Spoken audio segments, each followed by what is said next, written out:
Namaste to all.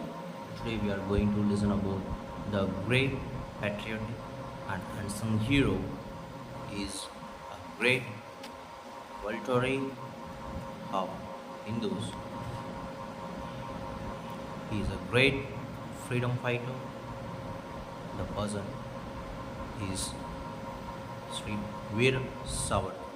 Let we know, try to know about his life history. In the history of struggle for Indian independence, Veer Savarkar's place is unique.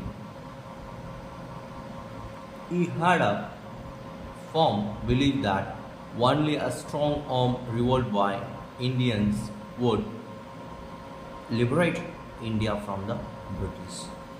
Savarkar was an extraordinary Hindu scholar. He was the one who gave one who gave Indian words for telephone, photography, the parliament, and many others.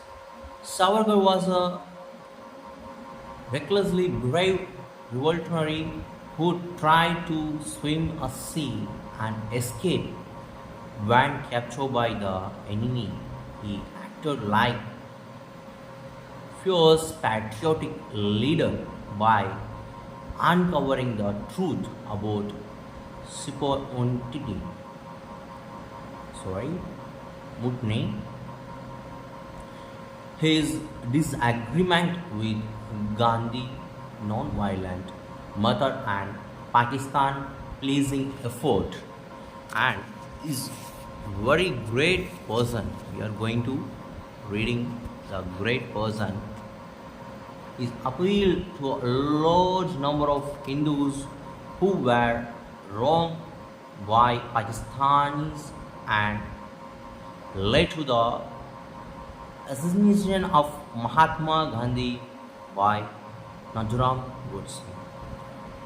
The life of Vinayak Damodar Savarkar is a story of resistance, strife, struggle, suffering, and sacrifice for the cause of political, social, and economic liberation of India.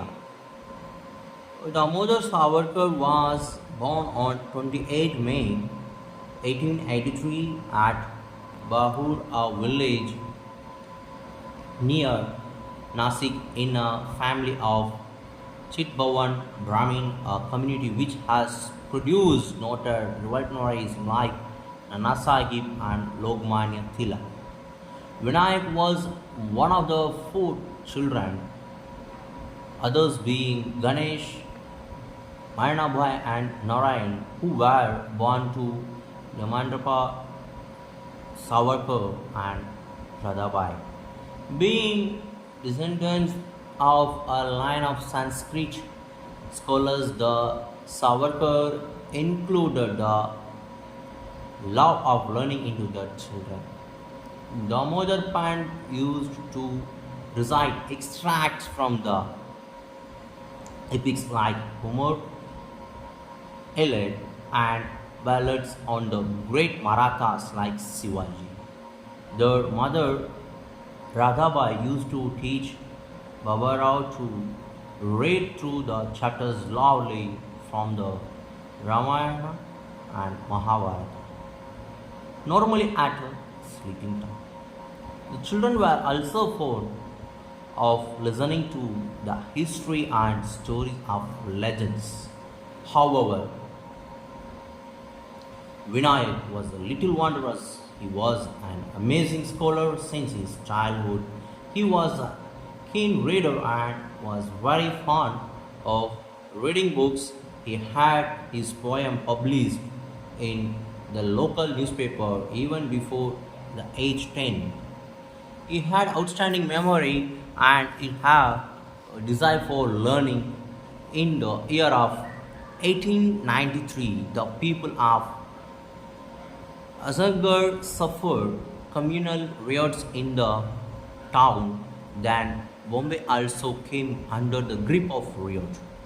Vinayak formed a group his chosen classmates to overcome the attack.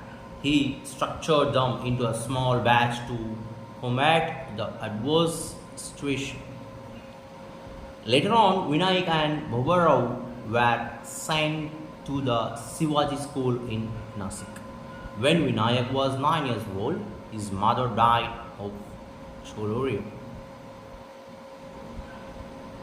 Damandarpan himself looked after his children that after Savarkar could be called a born rebel, he reorganized a Vanarsena like monkey brigade of kids like Chhatrapati Shivaji. When he was just 11, a fearless individual, he wanted everybody around him to become physically strong and able to face any disorder, be it natural or man made. He conducted long tours hiking, swimming, and mountaineering around Nasik, his birthplace in Maharashtra. During his high school days, he used to organize Shivaji Utsav and Ganesh Utsav, started by Tilak, whom Savarkar considered as his guru and used this occasion to put up plays on nationalistic themes. He started writing poems, essays, plays, etc. to inspire people, which he had developed as a passion. So through this, we can understand about Savarkar. In his childhood onwards, he is a great patriotic person and he is ready for struggling.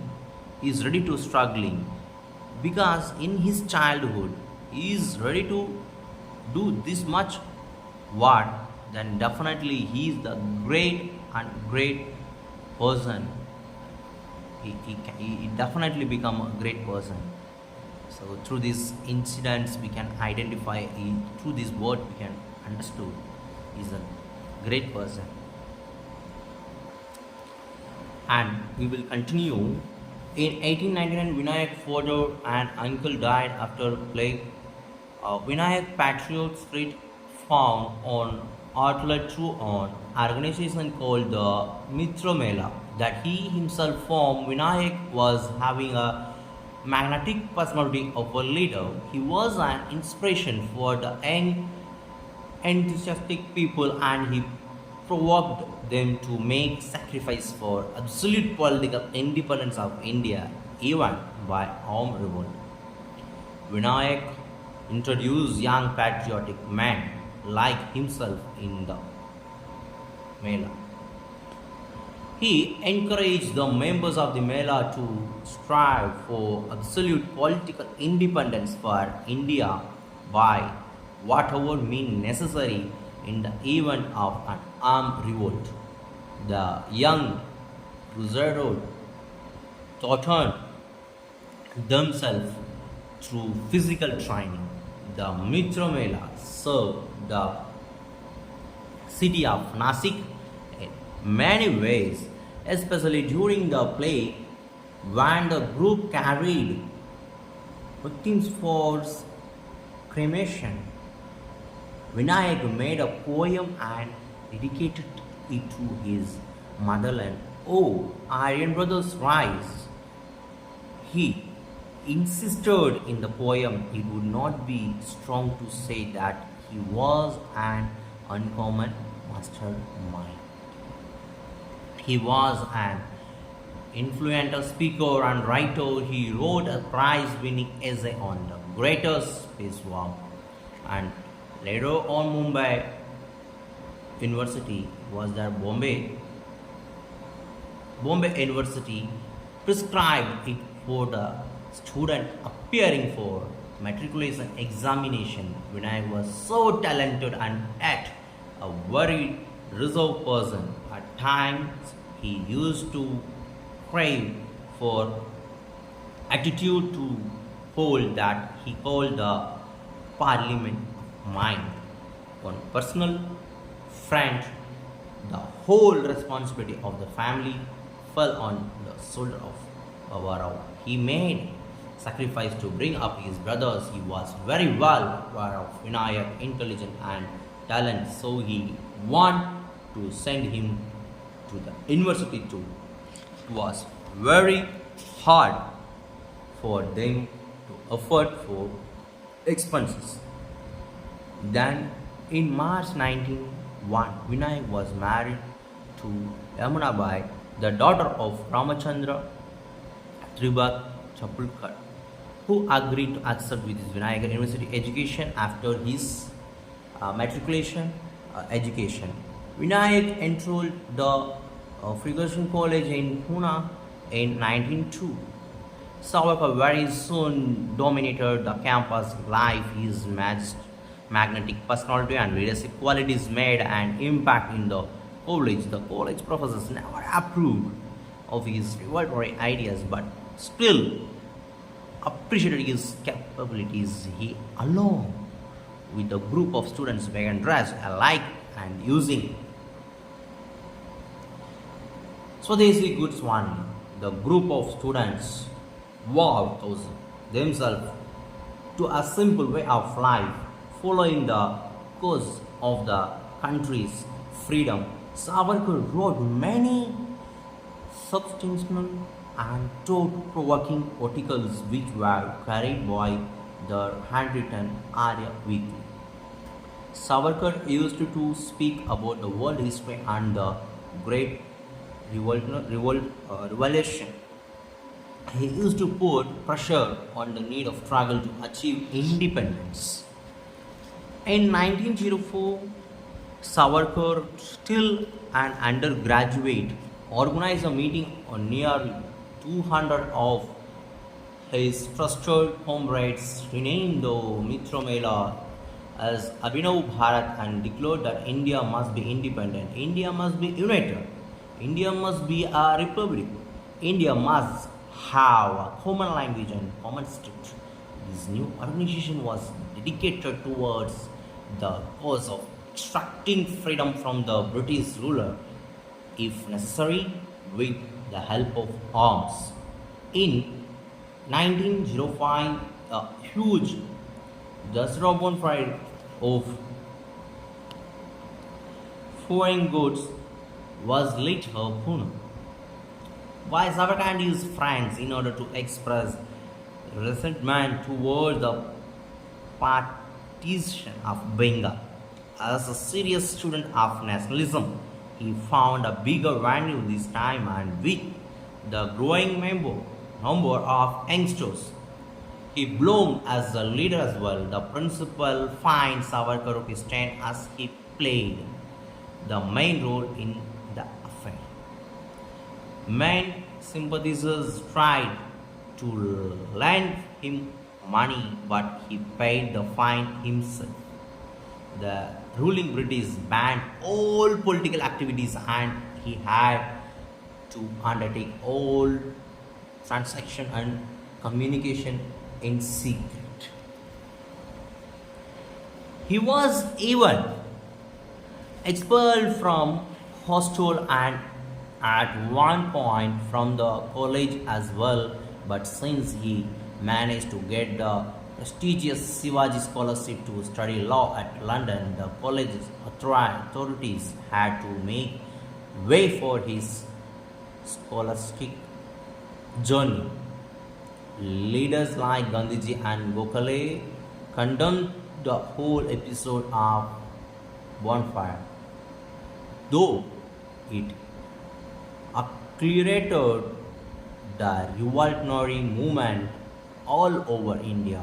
With the he became the much admired leader of revolutionary struggle in Maharashtra. He was getting powerful and public gatherings and functions because of his rational thinking and public speaking that he conveyed in expressive words. Several youth had become his ardent followers. Pandit Syamji Krishna Verma, an Indian resident of London, made an offer to Savarkar for a scholarship so that he could study in Europe. Tilak and whereas it recommended study of law, he said, shows that vital points in the system of government and also shows the accurate ways where he strike an advantage. He vowed never to take up service under the British government and never to accept payment from them. So we will follow Veer Savarkar history for upcoming days. This series, this new series we started. So today we listen some part. So it will continue. For motivation, like, comment, share, and subscribe. Thank you for listening.